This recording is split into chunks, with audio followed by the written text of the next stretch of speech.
नमस्कार दोस्तों, मैं नरेंद्र कुमार सैनी आपके अपने YouTube channel learning with aspirant पर आपका हार्दिक अभिनंदन करता हूं एवं स्वागत करता हूं। तो दोस्तों, अपन जैसे कि पढ़ रहे थे तो उसी कड़ी में अपन आज नया विषय स्टार्ट करते हैं। जैसा कि आपने पॉलिटिकल पढ़ा गौरव जी सर से, इसके अलावा हिस्ट्री पढ़ा आपने मैम से, तो उसी विषय में अपन आज भूगोल विषय को स्टार्ट करते हैं और भूगोल विषय आपको मैं पढ़ाऊंगा। तो देखो, भूगोल अपन यहाँ स्टार्ट करते हैं। तो भूगोल को देखो, कोई ज्यादा बड़ी बात नहीं है भूगोल को समझना।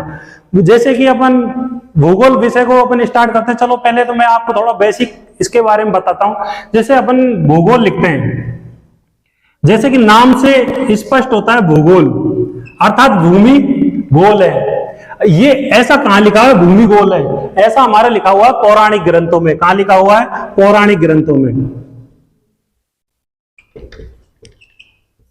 पौराणिक ग्रंथों में ऐसा लिखा हुआ है। पौराणिक ग्रंथों के आधार पर हमने मान लिया कि भूमि गोल है। लेकिन भूगोल को इंग्लिश में अपन क्या बोलते हैं? ज्योग्राफी।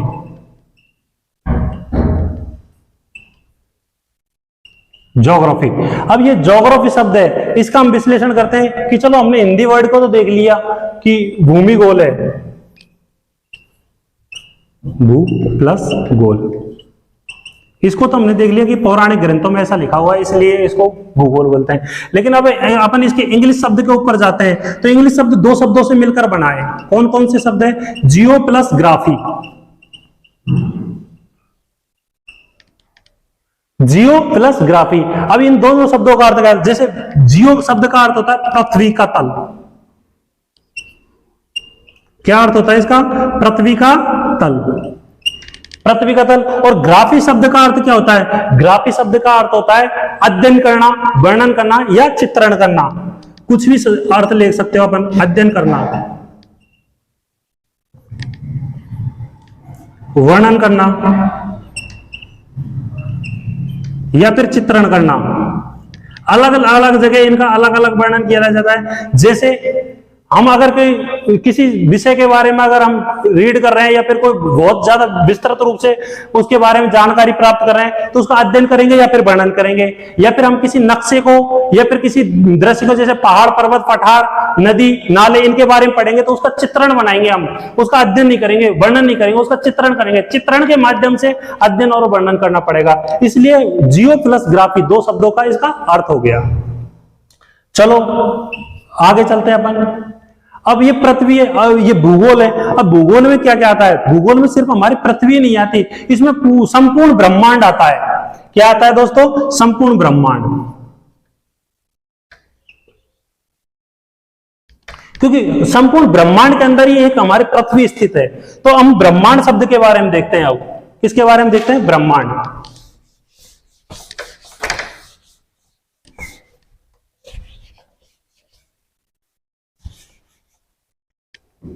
यह लिख दिया हमने ब्रह्मांड। अब ये ब्रह्मांड शब्द के बारे में जैसे हम देखते हैं, तो जैसे ब्रह्मांड शब्द की उत्पत्ति, सर्वप्रथम तो हम उत्पत्ति से देखेंगे। तो इसकी उत्पत्ति कब हुई? तो हम जैसे देखो, आप इसको जैसे ये मत करना कि जैसे मैंने अभी आपको कोई वर्ष बताया, आप उसके एक साल बाद इसके एक पॉइंट अलग बढ़ा दो। आपको नहीं बढ़ाना है इसको। क्या है, जैसे भूगोल में तो बढ़ाते हैं तभी इसका वर्ष बढ़ा हुआ माने। जैसे 13.7 अरब वर्ष पूर्व, जैसे आपने पढ़ लिया हो, जैसे पिछले साल के आपने नोट्स उठाए हो, उनमें देखा 13.7 अरब वर्ष पूर्व तो पहले भी लिखा हुआ था और आज भी लिखा हुआ है। तो आप 13.7 अरब वर्ष पूर्व ही लिखोगे इसको। क्यों? क्योंकि इसका देखो अरबों में संख्या है, तो एक साल में इसका पॉइंट बदलेगा नहीं। तो 13.7 अरब वर्ष पूर्व।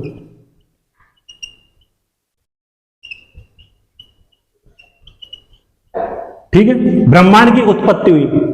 अब ये ब्रह्मांड की उत्पत्ति हुई। अब ब्रह्मांड की उत्पत्ति से संबंधित कोई अपन ने सिद्धांत भी पढ़ोगे, बहुत सारे सिद्धांत आए, लेकिन इनमें सबसे प्रमुख जो सिद्धांत है उसका नाम है बिग बैंग थ्योरी।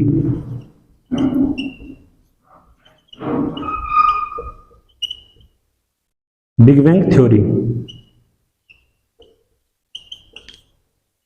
अब ये बिग बैंग थ्योरी दी थी, इसको दूसरे नाम से भी जानते हैं महाविस्फोटक सिद्धांत।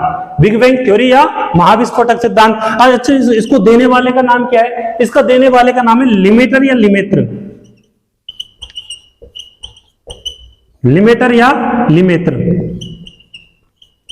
ये एक जर्मन विद्वान थे, जर्मन भूगोलवेत्ता थे, जिन्होंने इसको क्या दिया था, लिमेटर या लिमेटर बिग बैंग थ्योरी दिया था। अच्छा, तो अपन जैसे कि अपन ने भूगोल विषय के आज बेसिक परिचय पढ़ रहे हैं, और भूगोल विषय के बेसिक परिचय में आज थोड़ा सा मैं आपको बता देना चाहता हूं। जैसे भूगोल है, भूगोल शब्द का सर्वप्रथम प्रयोग किसने, भूगोल का जनक किसे कहा जाता है? भाई मेन तो स्टार्टिंग में अपन यही देखेंगे कि भूगोल का जनक किसे कहा जाता है। तो भूगोल का जनक, तो इसमें आपको 2-3 नाम देखने को मिलेंगे और इनमें कंफ्यूज नहीं होना। आज मैं इनका आपका कंफ्यूजन दूर कर देता हूं। जैसे भूगोल का जनक आपसे पूछा जाए तो आपको, जैसे सबसे पहले भूगोल का जनक, तो आपको भूगोल के जनक में हेकेटियस का नाम आता है। किसके? हेकेटियस का। तो आपको भूगोल के जनक अगर डायरेक्ट पूछ लिया जाए तो हेकेटियस का नाम लेना है। लेकिन अगर आपको भूगोल के जनक में व्यवस्थित भूगोल का जनक पूछ ले, कौन सा? व्यवस्थित भूगोल, अर्थात भूगोल को व्यवस्थित ढंग से सुसज्जित तरीके से किसने पढ़ाया था, तो इसके बारे में जिसने बताया था व्यवस्थित भूगोल के बारे में, तो वो किसने बताया था? वो इराटोस्थेनीज ने बताया था। किसने बताया था? इराटोस्थेनीज ने।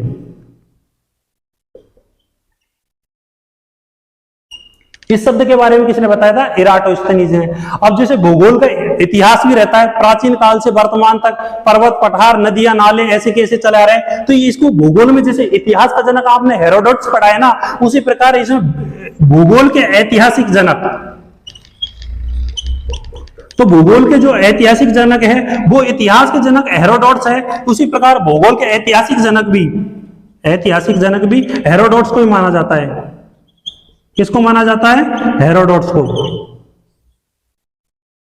भूगोल के ऐतिहासिक जनक हेरोडोटस।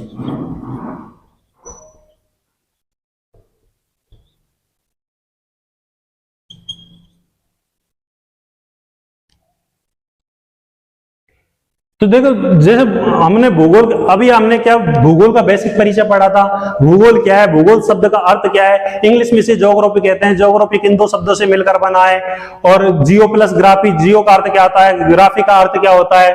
इसके अलावा ये भूगोल है वो किस में आता है? ब्रह्मांड के अंदर आता है। ब्रह्मांड का बेसिक परिचय, ब्रह्मांड के बारे में बेसिक बातें देखी थी। फिर भूगोल के जनक वगैरह के बारे में देखा था। भाई भूगोल को हमको व्यवस्थित भूगोल का जनक की जगह है इराटोस्थेनीज, क्योंकि पहले जो सभी विषय है ना, जैसे हिस्ट्री हो, पॉलिटिकल हो, ज्योग्राफी हो, साइंस हो, यहां तक कि मैथ हो, ये सबकी सब दर्शन के अंदर पढ़ी जाती थी। और दर्शन के अंदर से अलग अलग करके जिन व्यक्तियों ने इनको अलग एक विषय का दर्जा दिया गया उन्हें हम जनक कहते हैं। क्योंकि सबसे पहले कोई अलग अलग विषय नहीं थे, एक ही विषय के रूप में पढ़ते थे, जिन्हें हम दर्शन कहते हैं। आपने पहले पढ़ा होगा महान दार्शनिक, क्योंकि उनको दार्शनिक के नाम से इसलिए जाना जाता क्योंकि उनको सभी विषय का ज्ञान होता था और वो सभी विषय को एक साथ पढ़ते थे। चलो ठीक है दोस्तों, हम अगली वीडियो में मिलते हैं। तब तक आप इस चैनल को सब्सक्राइब करिए, लाइक कीजिए।